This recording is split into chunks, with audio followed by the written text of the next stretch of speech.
Hey, welcome back everybody. This is EonShiKeno with some more StarCraft 2 commentaries. Let's go ahead and get this started. We got another best of 3 from DreamHack. And as you can see, we got a TvT. Let's introduce our two players. The top left-hand corner, the red Terran player. Rocking the barcode. It is Acer's INnoVation. At one time considered the best player in the world. So definitely a force to be reckoned with still, no doubt. On the other side of the map, our blue Terran player, the man who just took out 4GG in a very fun best of 3 that I just previously commentated. It's going to be Liquid Tasia, our blue Terran player, in the bottom right hand corner of INnoVation.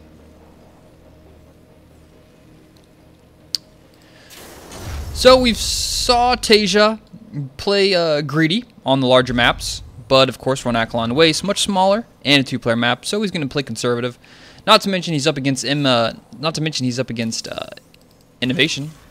That's, you know, that'll make you play a certain way, that's for sure. But both players looking like they're going to go with the gas and maybe Reaper opening. Whoop. I went the wrong direction. I've been playing too much of that Creeper 3 or whatever the hell it's called. It's like a real-time strategy puzzle tower sort of building game. And whenever you like drag and move your mouse, it's the opposite of StarCraft. So that's why I was still in that mode. But it's a pretty fun game if you haven't tried it before. It's a indie developer game. It's pretty fun. I've been enjoying it. Almost finished with it.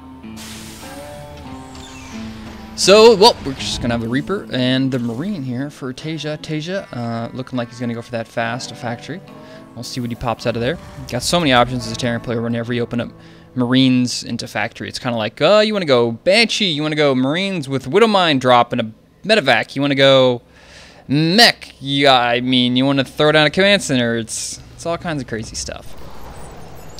But it will be Reapers, and of course this does get scouted out. Reaper might be able to catch this SCV if he can get all the way back in time. Will Tasia take another route to keep him alive? Time will tell, but INnoVation going to follow us up with the command center down at the natural while Tasia throw down that factory and starts a second refinery. So the race is on. Will he die before he gets home? Uh-oh, it's not looking good for that SCV. That control from INnoVation. That the Marines saved the day. And you guys thought it was over. You thought that guy was dead. Nope. Tasia doesn't lose a man. He doesn't leave a man behind. And even if it's not a man, it's a SCV. He doesn't leave robots behind either. He's that kind of guy.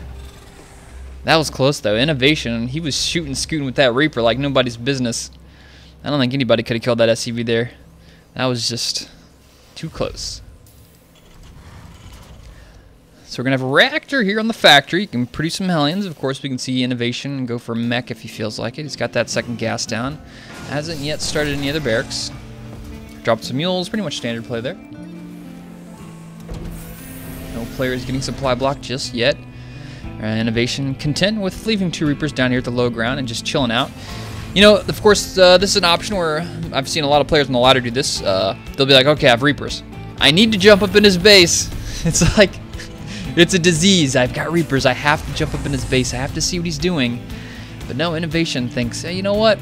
I saw you had 3 Marines. This is not the best map for Reapers because of their course there's only, you know, this small of an area here to jump up. And, you know, with 3 Marines, you can cover that pretty well. And INnoVation is going to play it safe and chill out down here at the bottom of the ramp. Maintain vision. See if anything comes out. You know, delay that natural for a little bit on top of it. So 4 Marines versus 2 Reapers. And I think the Reapers got this if they control this pretty well. Taja's doing a pretty good job of keeping that Reaper very low. Keeping all his guys alive. Nice control fire there at the very end. Taja throwing down his own command center. Whoops. God damn it. It's gonna bother me. Banshee coming out for Tasia. Cloak's on the way as well. And he's starting a Protect Lab there on his factory. Natural for INnoVation is chugging along well. He's going to make some Marines, and we got a little bit of a confrontation here in the middle. The Hellions do scout out the Banshee, and that's going to buy him much needed time to throw down an engineering bay, which he does right now. It's much nicer to lose a couple Hellions than to lose 3 or 4 SCVs, so he knows the Banshee's coming. Is he going to pull the SCVs? They gotta run sometime. Yep, there they go. They're like, all right, we got it, we got it. The mules are not worth saving. Just let them die. INnoVation has no soul. Oh, but Cloak is done. This is going to allow him to come in here and poke around a little bit. He doesn't have enough Cloak for a scan. There it goes. Scan goes down. Will the Banshee fall? He's got 6 kills already. He's going to just walk right on out of that scan range, but he does have enough for another scan here. And that should allow the death of this Banshee. And missile turrets are done. That's going to provide vision. The Banshee does survive Tasia with great control with the Banshee, getting 9 kills, even though that was scattered out, essentially halfway across the map. Now we have 2 Banshees out, but keep in mind that Cloak is being researched here for INnoVation, so he does have the option of counter-attacking here. Reaper heading out across the map. Now this Banshee really needs to kill this Reaper because this Reaper is going to run straight into this big army that Tasia is pushing out across the map with. Oh, but he stops Reaper up there on the high ground. He does go down, and I don't think he saw that. He definitely didn't see these Marines and tanks in the back here. But with the Raven and the Hellions out front, that's going to be a nice welcoming party. It looks like INnoVation detects something. Widowmine drops in the ground, sticks his head in the ground, nothing much accomplishes there, but got a Raven and some Hellions to deal with this. This is a pretty scary army here from Tasia, especially with those 3 Banshees. Those 3 Banshees are quite scary. He needs to keep him alive, though. He does have the Raven, so he does have vision. He throws down a missile turret, but he needs to keep that Raven alive. He needs to provide detection for these Banshees. The Banshees getting so low on health. He didn't bring any SCVs with him to repair. He just brought another siege tank. And I bet he's wishing he brought a couple SCVs to repair with at this point. A couple more Marines coming across the map. Tasia doing a slow push up to the natural here. But if he loses these Banshees, they're so expensive, yet they're so low. Oh, man, what's Tasia going to do here? 1 Banshee here from INnoVation to go. Going to do some counterattacking while he's slowly defending this force. He needs another Viking. Actually, he's got 1 Viking out. That could be enough to just deal with this. These Banshees are so low. I bet that Viking can one-shot all that. He's pulling all the SCVs. Hellions going to go in the back. They're going to start working on all those Marines. The Banshee's Cloak, but it's not enough. They all go down to the Raven. And INnoVation threw away quite a bit of forces, but he managed to take out this tank, almost every single Marine, and he took out all 3 of those Banshees, which was the real damage dealer in this army. Tasia's reinforcements are not subsiding just yet. He's just streaming units across the map. He's got a siege tank coming. Nope. That's it. The Banshee was too much. He's going to fall back. Tasia following this up with the 3rd base. A lot of bio coming up. Another engineering bay going down. And the Viking, the random Viking from Tasia, will spot out the Banshee from INnoVation, and that's going to force him to fall back. Nice find there from that Viking.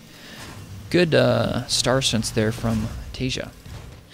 And yes, it is going to be mech.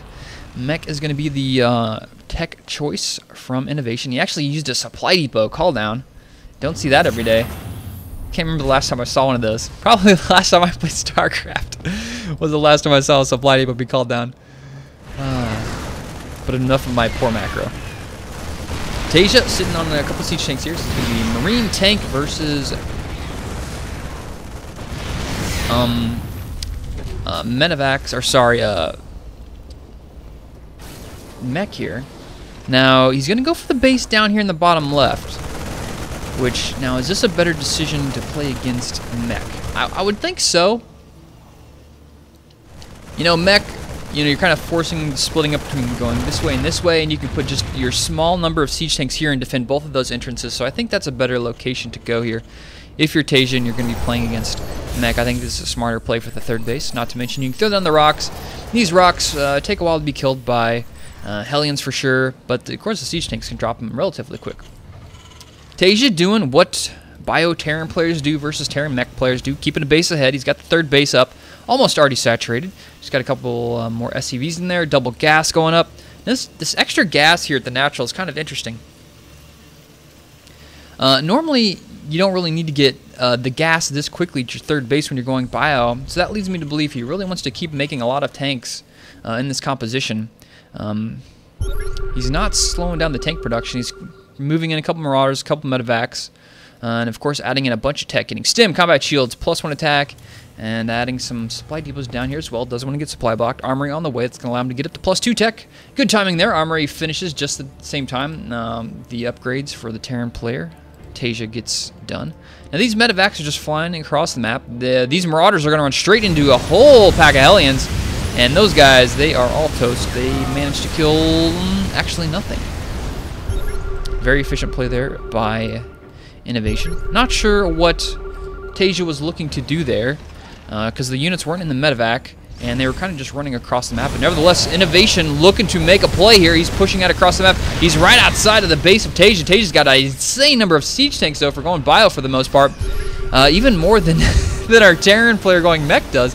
He's got a lot of Hellions. He's got so many Vikings. He easily has air control, and he's got 2 Banshees. These 2 Banshees are huge. There's no detection over here. He doesn't have a Raven. He doesn't have a missile turret. And these Banshees are just going to be... Oh, this is so hard. This is so hard for Tasia. He's losing all of his defense right now. And the siege tanks, these 2 Banshees are just huge. And it's looking like Taja's setting him up for a flank up there in the top, but he's already lost, I think, 3 siege tanks. At this point, he's now making a missile turret, but losing those 3 siege tanks is huge. Huge. And he's bound to lose another one. Another one goes down here. Not enough SCVs to repair it. And these 2 Banshees. Oh my god, this is huge. This is just INnoVation picking away at Tasia. The Thor comes out, but at this point, he's lost all his siege tanks in INnoVation. He has nothing to worry about. He can just either slow push in here or A-move in here. It doesn't even really matter. There's a big force from Tasia here in the back, maybe looking to do a counterattack. But that's a lot of Hellions, guys. He's just using the Hellions to kill the Thors. He's like, yeah, whatever. I got enough Hellions. I don't care. Just go in here, A-move. And point of instant drone goes down. That's going to keep that missile turret shooting blanks for a while. And the Marauders are also going to go down. There's just force from Tasia. It's just not enough to do anything here in the natural. In his base, he's going to lose everything. And he's got a small contingent of units working his way here at the natural. But even still, if this comes down to a base race, it's just there's not enough here from Tasia. He doesn't even have, where are the medevacs at? He doesn't even have any medevacs. So he's stemming his units to death. He's sure he's going to kill a command center, but I mean, look at this force here from INnoVation. It's just massive. He's just walking right into the production of Tasia. And Tasia drops the GG and the Korean GG. And INnoVation takes the first game in this series. So Tasia trying to play pretty aggressive there at the beginning. Didn't really work out. I seriously think if he would have just brought some SCVs along with that push, I think he had an option of winning the game there, because he lost all 3 of those Banshees to that 1 Viking. He lost the siege tanks. I mean, there was just so much potential there with that attack, but all his units were so low. The Banshees were just picked off so easily. He didn't have to invest much in dealing with that. You know, just a scan or 2. And the thing, this game just essentially came to the Banshees. We just saw Tasia lose his Banshees, and we saw INnoVation just destroy with his Banshees. But anyways, game number 1, down. We'll head on into game number 2. Coming up next on my YouTube channel, youtube.com/EonShiKeno. Follow me on Twitter, EonShiKeno. Thank you guys for watching. I'll see you next time.